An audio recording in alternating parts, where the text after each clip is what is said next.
Hello everyone, the Chart Guys have been working on an introductory technical analysis course for quite some time now, and after surveying hundreds of traders with what would be the most sought after information regarding technical analysis, we came up with this course, When to Enter and Exit.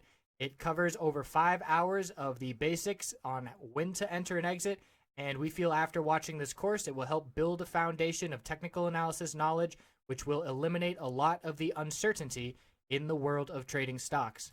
So the course outline, we go over the psychology of trading, establishing a game plan, the different indicators we use to signal a bullish and bearish entry, how to recognize support and resistance levels, poor entries, where traders make mistakes, exit targets, how do you know where to sell your trade, where to place stop losses, that's very important, minimizing losses is what keeps you in the game long term, my personal preparations, how I go about getting ready for each trading day, and then piecing it all together, utilizing all the information we just learned and how to apply that in the real world for making successful, profitable trades.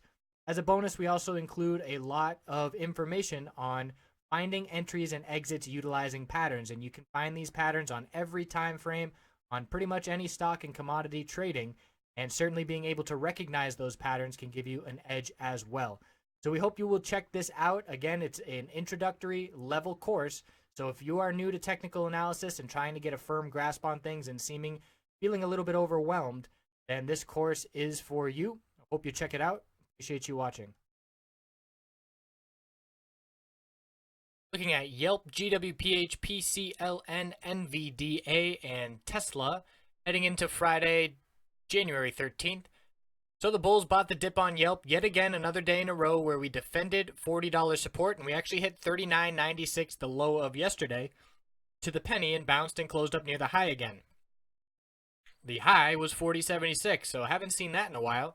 2 days with the exact same range to the penny, and we closed up near the high again. So this does favor the bulls. We're back testing and holding $40 support, and the bulls need to break $40.76, and then we're looking up at $41.24. I am liking the way it's trading here for the bulls. The weekly chart with the middle Bollinger Band support, looking for a bullish MACD cross, and the upper Bollinger Band is beginning to ascend to create some room to the upside very slowly. So everything is looking good for the bulls on YELP. Nice job holding support even with the dump in the overall market today. GWPH, bulls bought the dip. Look at this 100-day moving average support. We bounced off of it twice in December, the start of December. We bounced off of it 5 times. I think it's 6 times, let's call that it. 6 times to end December. And look where we bounced just above today at the low of the day. Big dip buying opportunity. And it's a bullish candlestick. So after the dump, the Trump dump, attacking the biotech sector, the bulls are showing up and holding this 50-day moving average support twice in a row, holding moving average support down here in the 114s and 115s. And the weekly time frame shows some indecision. We're keeping the middle Bollinger Band support, but next week's going to be very interesting. That middle Bollinger Band is going to be in the 116s. Bulls really want to keep holding that level, and if we see a close below 110, we will know the bears are back in control. On this consolidation, we bounced off 110 time and time again, so a close under that level would be a clear bear signal on GWPH. PCLN, bulls bought the dip as well. This looks like a nice bull flag of consolidation. Close up near the high of the day. We've got 1547 resistance, and then 1549. Upper Bollinger Band is right there as well, but clearly the bulls are still strong, buying that dip and looking great on the weekly time frame with nice follow through from last week. And we're looking up towards the all-time high. We've got 1567 on the weekly, and then 1601, that all-time high. Bulls still looking good here. NVDA lost the middle Bollinger Band support. That's a bearish development. But we've bounced off of the 101s 3 times now. 101.05, 101.20, and 101.62. So that's a key support level just above 100 psychological. We have our clear lower highs still on these bounce attempts, and it's essentially a tightening range between 101 support and these lower high resistances. So the middle Bollinger Band is going to be resistance tomorrow in the mid to upper 105s. We'll have to keep an eye on that level. If we back test and reject from the daily middle Bollinger Band, that's a potential short-term bearish entry, but we're going to be watching very closely from a weekly perspective, because like I said, we have last week and this week pretty much one big doji of indecision, and next week is going to be very telling. If we lose the exponential weekly supports, it will be a clear short-term bearish indication on the weekly time frame, looking for pullback.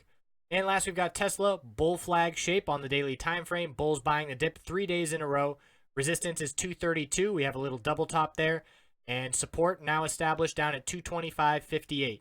The weekly resistance to watch is 236.63 to break the longer term lower high pattern. We are still in breakout mode above the upper Bollinger Band, and that is the site that the bulls have their eyes on to break that trend and be looking good here in Q1 2017 to try and head back up towards the 250s. So lots of these bulls buying the dip today, and that's the same across the entire market. And we'll see if we get follow through and momentum tomorrow. We are still very close to all-time highs in the S&P 500, and these bulls are showing their strength on the daily and weekly time frames. I appreciate you watching. We'll check back in over the weekend to see how this week closes, and I will see you then.